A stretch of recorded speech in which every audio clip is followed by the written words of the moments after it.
हम्म, हम लोग क्या करेंगे, पिछली क्लास में तो इक्वालिटी ऑफ मैट्रिसेस वाला वर्क हो चुका था। तो आज वाले क्लास में हम लोग देखेंगे टाइप ऑफ मैट्रिसेस। ठीक है, उसमें दे जो स्पेसिफिक टाइप है उसको बताएंगे, और भी मैट्रिक्स है। जैसे जैसे हम लोग का कोर्स बढ़ेगा वैसे वैसे डिफरेंट टाइप ऑफ मैट्रिक्स फिर से इंट्रोड्यूस करते चलेंगे। अभी जो यूजफुल हमारे लिए है उन सबको यहाँ पर देख लेते हैं। हेडिंग डालते हैं type of matrices.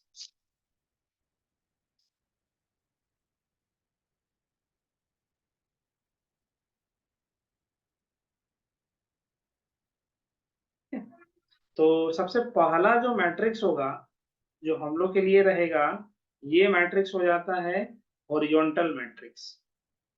Sorry, horizontal कह रहे हैं, रो मैट्रिक्स। ठीक है, रो मैट्रिक्स कहने का मतलब क्या हो रहा है कि एक ऐसा मैट्रिक्स जिसमें सिंपली रो होने चाहिए। ठीक है, एक सिंगल एक रो मैट्रिक्स, मतलब क्या कहते हैं, एक ही रो जिसमें होगा उस मैट्रिक्स को हम कहते हैं row matrix. A matrix with single रो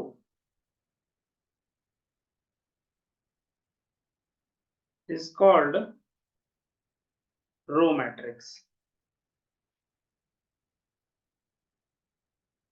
ठीक है, जैसे एग्जांपल देखो, जब एक ही रो है तो हम इसे बना सकते हैं 1 2 3, ये एक रो मैट्रिक्स हो गया। फिर उसी तरह से मान लो यहाँ पर 7/3, यहाँ 4, यहाँ -2, यहाँ 5, ये एक रो मैट्रिक्स हो गया।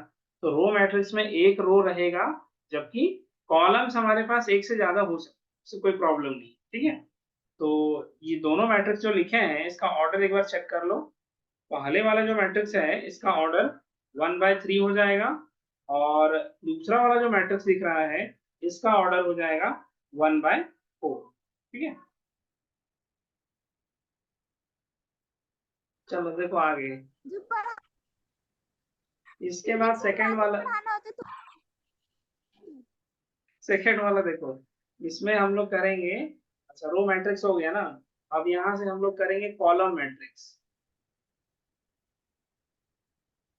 कॉलम मैट्रिक्स में क्या होगा, जैसे रो मैट्रिक्स में सिंगल एक रो हो रहा था, यहाँ पर सिंगल एक कॉलम हो गया। ए मैट्रिक्स with single column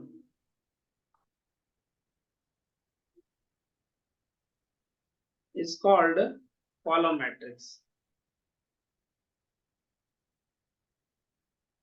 ठीक है, जैसे एग्जांपल में हम लोग लिख सकते हैं इसी तरह से 1 2 3 कर दिए, और दूसरा एक कॉलम मैट्रिक्स ऐसे बना लो 3/4, 5, -7, 6, कुछ इस तरह से। ठीक है, तो ये भी एक कॉलम मैट्रिक्स हो गया, ये भी एक कॉलम मैट्रिक्स हो गया। तो इसका ऑर्डर कितना दिख रहा है यहाँ से, यहाँ देखोगे रो दिख रहा है, रो ज्यादा हो जाएगा, कॉलम सिंगल रहे। यहाँ 3 रो है, एक कॉलम है, इसमें टोटल 4 कॉलम्स हैं, सॉरी 4 रोज हैं और सिंगल एक कॉलम। इस तरह से ये बनेगी। ठीक है,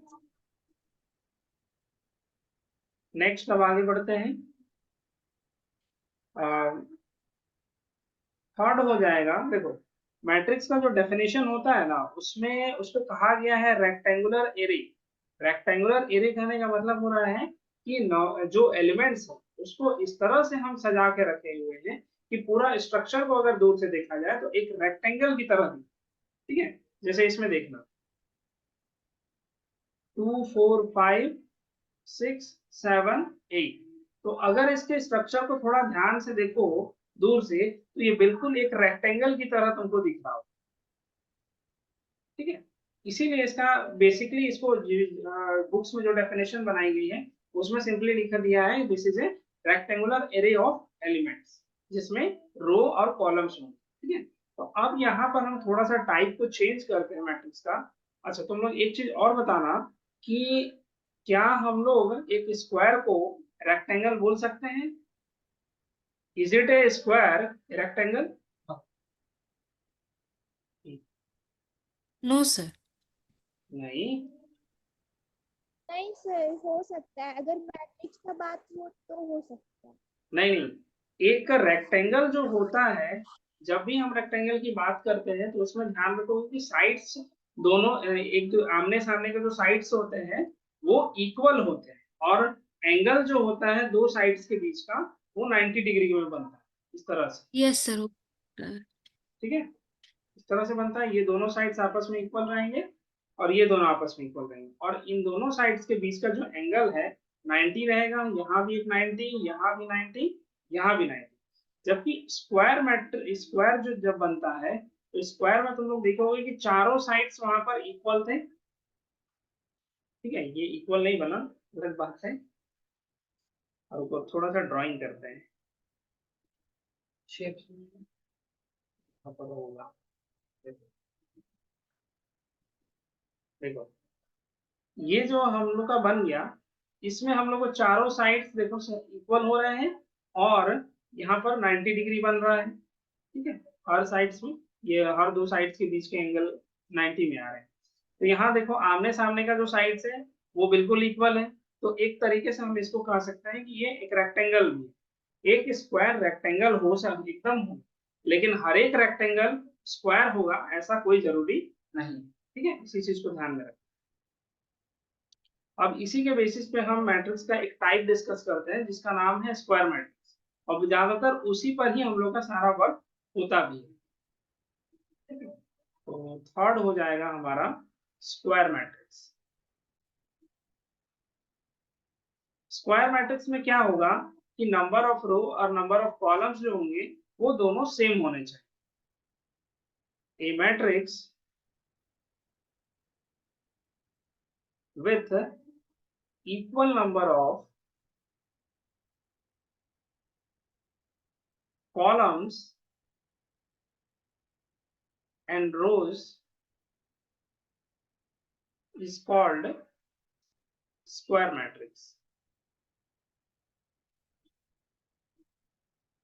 ठीक है, जैसे देखो यहाँ पर एक हम यहाँ पर लिख रहे हैं 1 2 3 4 5 6 7 8 9, तो ये हमारा एक स्क्वायर मैट्रिक्स होगा क्योंकि इसमें number of row number of column दोनों सेम है, और ऑर्डर हो जाएगा यहाँ पर 3 by 3।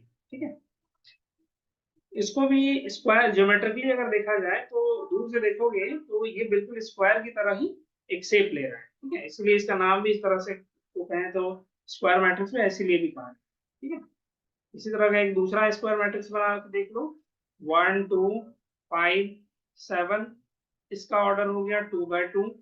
इसी तरह से डिफरेंट हाईएस्ट ऑर्डर के भी स्क्वायर मैट्रिक्स हम क्रिएट कर सकते हैं।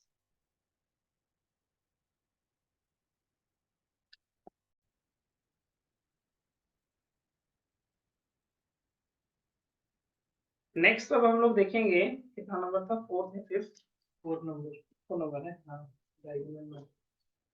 हाँ नहीं, हाँ फोर्थ नंबर। फोर्थ नंबर में हम लोगों को देखना होगा कि अब यहाँ से हम लोग स्क्वायर मैट्रिक्स का टाइप चेक करेंगे। ठीक है, तो सबसे पहले एक समझ लो कि यहाँ डायगोनल किसको कह रहे हैं, किसी स्क्वायर मैट्रिक्स में डायगोनल एलिमेंट क्या होता है, प्रिंसिपल डायगोनल किसको कहते हैं।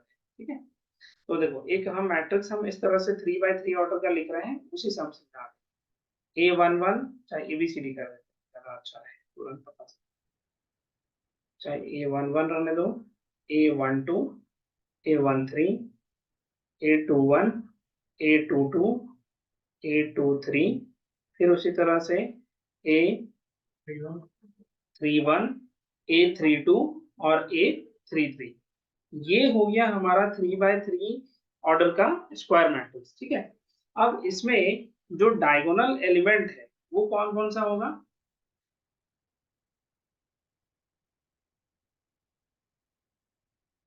डायगोनल एलिमेंट्स यहाँ से आ जाएंगे हमारे पास A11, A22 और A33। मींस एक मैट्रिक्स को अगर हम ध्यान से देखें तो उसका जो डायगोनल पार्ट दिख रहा है ये वाला, यहाँ से स्टार्ट हुआ और इस तरह से ये जो हम किए, यही हमारा डायगोनल हो। ठीक है, इनको ही डायगोनल एलिमेंट कहें। और ये जो पूरा डायगोनल हम बनाए हुए हैं ये तुम्हारा प्रिंसिपल डायगोनल का, इस डायगोनल को हम लोग कहेंगे प्रिंसिपल डायगोनल। और बेसिकली इन एलिमेंट्स को डायगोनल एलिमेंट ना करके प्रिंसिपल डायगोनल एलिमेंट कहना ज्यादा बेटर, ठीक है।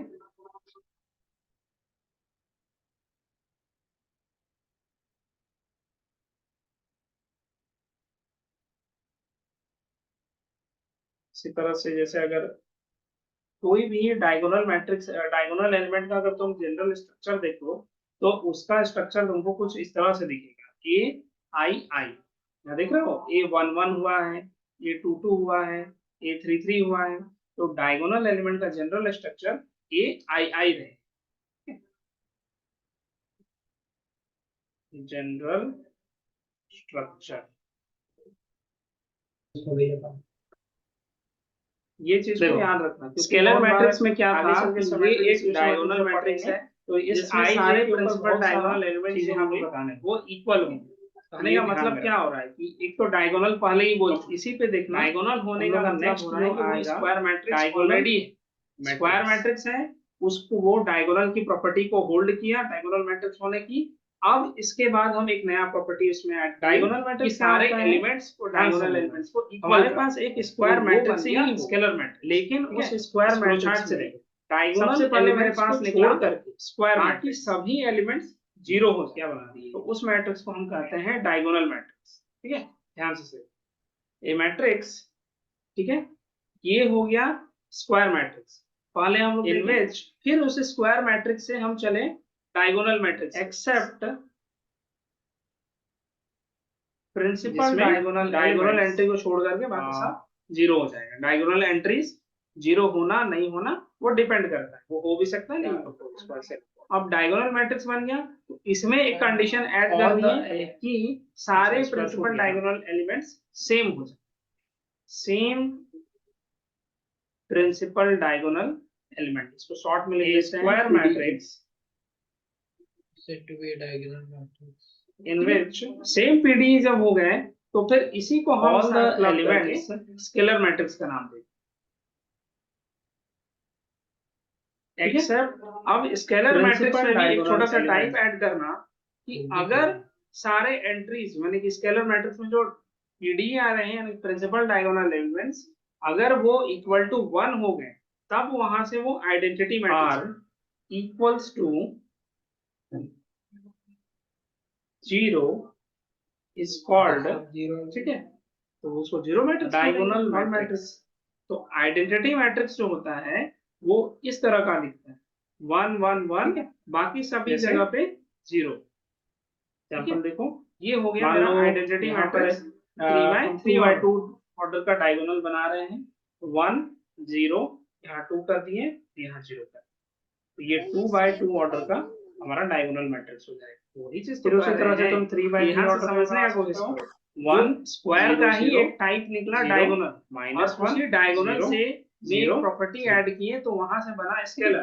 तो ये दूसरी स्केलर में एक अलग प्रॉपर्टी ऐड कर रहे हैं कि सारे डायगोनल एलिमेंट्स अगर 1 हो जाए तो उसको हम कह देंगे आइडेंटिटी, ठीक है। अच्छा, इसमें एक और चीज ध्यान रखना कि जो हम लोग का आइडेंटिटी मैट्रिक्स है वो एक उसके पार्ट जीरो होने का चांसेस है, जो स्केलर मैट्रिक्स है मतलब वो जीरो हो सकता है, डायगोनल मैट्रिक्स भी है, और जो डायगोनल मैट्रिक्स है वो स्क्वायर मैट्रिक्स को ऐसा एग्जांपल लेके देखने को मिलेगा में हमेशा 0 नहीं 0 1 0 या फिर ऐसे हो सकता है 1 0 0 डाल दिए, आया समझ में, सब जगह पे ऐसे कर। ये भी तुम्हारा एक डायगोनल मैट्रिक्स है, ये भी एक डायगोनल है उसमें दिया है। तो डायगोनल एंट्री को छोड़ के बाकी सब जगह 0 होगा। डायगोनल एंट्री में कुछ भी हो सकता है, 0 भी हो सकता है और नॉन जीरो वैल्यूज भी। आइडेंटिटी मैट्रिक्स है या डायगोनल मैट्रिक्स है? चलो देखते हैं। तो मैट्रिक्स हमको दो, देखो डायगोनल मैट्रिक्स जब हम लोग लिख रहे हैं और तो जैसे 2x2 ऑर्डर का डायगोनल मैट्रिक्स, बाकी सभी जगह पे 0 है, जनरल फॉर्म लिख रहे हैं 0 0 और a1 1 a2, तो इसमें देखो हो जाएगा 2x2 ऑर्डर। ये जो मैट्रिक्स है इसका प्रिंसिपल, इसमें प्रिंसिपल डायगोनल एलिमेंट्स क्या आ रहा है, 2 4 और 3, बाकी सभी पोजीशन पे 0 हो गया। तो इसका ये सिंपली हमारा एक डायगोनल मैट्रिक्स करता है इसी मैट्रिक्स, ठीक है। तो 3x3 ऑर्डर में भी हम अगर ऐसे लिख रहे हैं DIAC, अगर सारे में 2 2 रहता, सारे में 4 2 रहता, सारे में 3 3 रहता, अब उस केस में जाते हैं कि वो समझना है तीन एलिमेंट्स है स्केलर मैट्रिक्स का 3 ऑर्डर ठीक का है एक डायगोनल ये मैट्रिक्स सिर्फ और सिर्फ एक डायगोनल मैट्रिक्स ये जो है वो कुछ इस तरह से रहेगा A11 A22 A33 और बाकी सभी पोजीशंस पे वही चीज कहना चाह रहे थे स्केलर में तो डेफिनेशन में भी तो वही लिखे थे ये रिप्रेजेंट करेगा स्केलर वैसा डायगोनल मैट्रिक्स होना चाहिए जिसमें प्रिंसिपल डायगोनल एलिमेंट्स इक्वल हो जाए अगर इक्वल हो रहा है तो इसको स्केलर बोलेंगे ठीक है किस ऑर्डर का मैट्रिक्स बनेगा डायगोनल मैट्रिक्स को चेक कर सॉरी 2 0 0 0 2 कुछ इस तरह से आया इस तरह का देखो प्रिंसिपल डायगोनल एलिमेंट्स A11 आ गया A22 ये भी एक स्केलर मैट्रिक्स हो गया A44 बाकी ऊपर में सभी जगह पे 0 नीचे में भी सभी जगह 0 तो इस तरह का कुछ मैट्रिक्स आ गया समझ में नहीं ये ऐसे लिखा जाता है बहुत सारा स्टैंडर्ड बुक्स में बड़ा जो मैट्रिक्स रहता है डायगोनल मैट्रिक्स मान लो तुमको हम बोल रहे हैं 100 बाय 100 ऑर्डर अब तुम कॉपी पे बनाने तो नहीं लगोगे तो सिंपली हम लोग क्या करते हैं उसको कि एक इस तरह से लिखा जाता है A11 और मान लो 100 तक जा रहे हैं तो A22 फिर डॉट डॉट देकर आइडेंटिटी मैट्रिक्स कर दो मतलब क्या हो 100 एंड 100 फिर उसके बाद यहाँ पर 0 और यहाँ पर 0 ये स्केलर मैट्रिक्स 100 क्यों लिखे दो अरे तो 100 100 22 जब दो बार लिख सकते तो 100 इन विच ठीक है ये इस तरह से हो जाएगा ऑल प्रिंसिपल नेक्स्ट आ जाएगा हम लोग का स्केलर मैट्रिक्स हाँ ये भी है तो स्केलर मैट्रिक्स क्या होता है ये भी एक डायगोनल मैट्रिक्स ही रहेगा हाँ डायगोनल एंट्रीज जो होंगे वो सारे के सारे सेम रहेंगे 1 तो a diagonal matrix is called identity matrix